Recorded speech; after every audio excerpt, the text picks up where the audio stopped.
नमस्कार दोस्तों, मैं अखिलेश कुमार राय अपने YouTube चैनल में आप सभी तमाम दर्शकों का फिर से स्वागत करता हूं। और आज का हमारा टॉपिक है आरक्षण। जो हमारा भारतीय समाज है उसमें आरक्षण की क्या परिस्थिति है, आरक्षण क्या होता है, इस विषय पे आप लोगों के साथ मैं चर्चा करूंगा। मेरे विचार अच्छे लगे तो कृपया आप लोग कमेंट ज़रूर करिए और मुझे बताइए कि कुछ सही और कुछ गलतियां जो भी हुई हैं इनके बारे में आप मुझे जब तक बताएंगे नहीं तब तक हमारे वीडियो में सुधार कैसे होगा। तो मैं बात कर रहा हूं आरक्षण की। तो आरक्षण का मतलब क्या होता है? आरक्षण का मतलब होता है रोकना या अलग करना।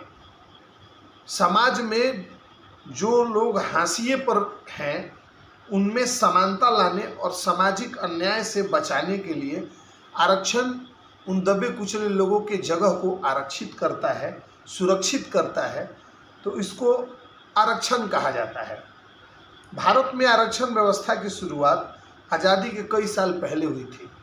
1882 ईस्वी में हंटर आयोग का गठन हुआ था और भारत में 19वीं सदी के महान भारतीय विचारक, समाजसेवी, लेखक ज्योतिराव गोविंदराव फुले ने निःशुल्क और अनिवार्य शिक्षा के साथ सरकारी नौकरी में सभी के लिए आरक्षण प्रतिनिधित्व की मांग की थी। आरक्षण बहुत जरूरी है क्योंकि इसके होने से हमारे समाज के वो वर्ग जो आर्थिक रूप से पिछड़े हैं वो भी सामान्य या विकसित परिस्थिति में आ जाएंगे। लेकिन क्या ये आरक्षण सिर्फ राजनीति के लिए किया जाए तो कहाँ तक ये सही है? इसके कुछ बिंदु हैं जिसके ऊपर मैं आप लोगों से चर्चा करूंगा। तो कुछ ऐसे पहलू हैं जो हम एक एक पहलुओं के ऊपर चर्चा करेंगे।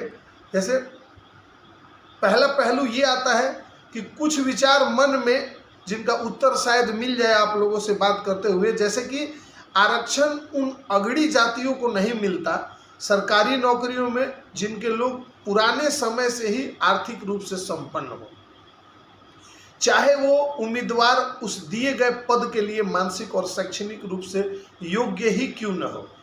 बस वो आरक्षण के लपेटे में इसलिए आ जाता है क्योंकि वो अगड़ी जाति में जन्म ले चुका है। ये विचारणीय विषय है। दूसरा एक पहलू आता है कि क्या आज़ाद होने के इतने वर्षों बाद भी हम आरक्षण देकर अपने उस विकास से वंचित भाइयों को विकसित नहीं कर पाए, तो क्या यह विचार करने योग्य नहीं है कि हमारा योजना खराब था या हमारा कार्य करने की जो इच्छा शक्ति थी वो कहीं ना कहीं दुर्बल रही। एक और पहलू आता है कि आरक्षण के मार से बहुत सारे योग्य और गुणवत्ता वाले उम्मीदवारों का खोना सरकारी सेवाओं में सिर्फ इसलिए क्योंकि वो अगड़ी जाति से आते हैं, कहाँ तक उचित है। एक और पहलू है कि अगर कोई वंचित समाज का आदमी या उम्मीदवार सरकारी नौकरी में आरक्षण को लेकर भर्ती हो गया तो उसके बाद की पीढ़ियों को भी आरक्षण का लाभ मिलते रहता है क्योंकि उनका जन्म ही वंचित समाज में हुआ है। इसके विपरीत अगर किसी उम्मीदवार को आरक्षण सिर्फ इसलिए नहीं मिलता कि वो अगड़ी जाति में जन्म लिया है तो ये जन्म के प्राकृतिक सिद्धांत को ही अस्वीकार करने वाली बात होती है। ये कहाँ तक सही है? एक पहलू है कि अगर ये भावना आरक्षण में कार्य करती है कि अगड़ी जातियों के अन्याय से पिछड़ी जातियां उन्नति नहीं कर पाई तो उन्हें संवैधानिक रूप से ये प्रावधान दिया गया है, तो क्या यह एक अपराध की श्रेणी में नहीं आता है जिसको कानूनी मान्यता मिल गई है? ये तो उसी कार्य की पुनरावृत्ति हो गई कि जब किसी के द्वारा किसी को दबाया गया, सताया गया और समय बदलने के बाद में ये उसका प्रतिशोध लिया जा रहा है आरक्षण के रूप में। एक पहलू ये भी है कि आरक्षण के कुछ दुष्परिणाम भी हैं, जैसे कुशलता, गुणवत्ता का क्षरण, समाज में कुछ ऐसा कर जाना जिसका प्रभाव कभी भी खत्म ही न होगा, जैसे जातीय और प्रांतीय विभेद या मतभेद आपस में हो सकता है। मैं आरक्षण का विरोधी नहीं हूँ, लेकिन मेरा मानना है कि इसमें सुधार होना चाहिए और इसकी एक समय सीमा होनी चाहिए। आरक्षण जाति के और जन्म के नाम पे नहीं आर्थिक स्थिति के नाम पे या आधार पे होनी चाहिए। इसका भयावह रूप तब देखने को मिलता है जब नौकरियों की भर्ती प्रारंभ होती है। जैसे मान लीजिए कि पिछड़ी जातियों के लिए 45% आरक्षण है, ओबीसी के लिए 15% आरक्षण है, अल्पसंख्यक के लिए 15% आरक्षण है और 10% आर्थिक रूप से पिछड़ी अगड़ी जाति के लिए है, तो कुल आरक्षण हो जाता है 85%। बचे 15% में सभी वर्गों के लोग प्रतियोगिता करते हैं। ये तो सरासर अन्याय हो गई।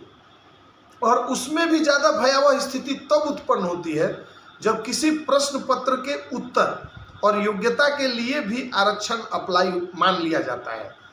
जैसे मान लीजिए कि 120 प्रश्नों में कितना उत्तर सही हो तो उम्मीदवार चयनित होगा।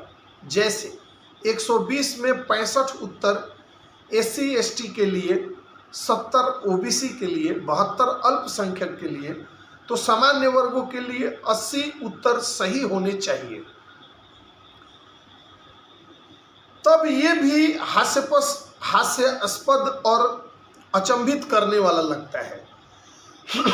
अब सोचिए ये कहाँ तक उचित है कि एक ही प्रतियोगिता परीक्षा में यदि कोई प्रतियोगी भाग लेते हैं तो एक के लिए मापदंड अलग है और दूसरे के लिए मापदंड अलग है, जबकि चयन उसके गुणवत्ता के ऊपर होनी चाहिए। आरक्षण की वजह से बहुत सारे योग्य और कुशल उम्मीदवार अपने गुण के साथ देश या अपना प्रदेश प्रत्येक वर्ष छोड़ जाते हैं या वहीं अपने शहरों या गांवों में गुम हो जाते हैं। क्या इसमें सुधार जरूरी नहीं है? सुधार होना चाहिए। हम यदि दुकानों में कोई आभूषण भी खरीदने जाते हैं तो उसमें शुद्धता के पैमाने को चेक करके तब खरीदते हैं। जैसे सोना अगर 24 कैरेट का हो तो वो अलग मूल्य, 22 कैरेट का हो तो अलग मूल्य होता है। ये बातें समझने वाली है और विचारणीय है। बातें यदि मेरी अच्छी लगी या आरक्षण के ऊपर वीडियो तो आप ज़रूर कमेंट करें या मुझे सुझाव दें ताकि मैं इसको और कैसे अच्छे रूप में बता सकता हूं, जिससे हमारा भारतीय समाज एकजुट हो और जातीय आरक्षण या जन्म के आधार पे आरक्षण न होके आर्थिक रूप से आरक्षण दिया जा सके, जिससे हमारा समाज और मजबूत हो और हमारे जो वंचित भाई हैं जो हमारे समाज के, उनको समाज में एक सुदृढ़ और बहुत ही अच्छा और समानता इज्जत से भरा हुआ जगह मिल पाए। वो एक परिपाटी तैयार हो जिससे हम लोग सुखी जीवन अपना सके और समाज में मिलजुल के रह सके। जय हिंद, जय भारत।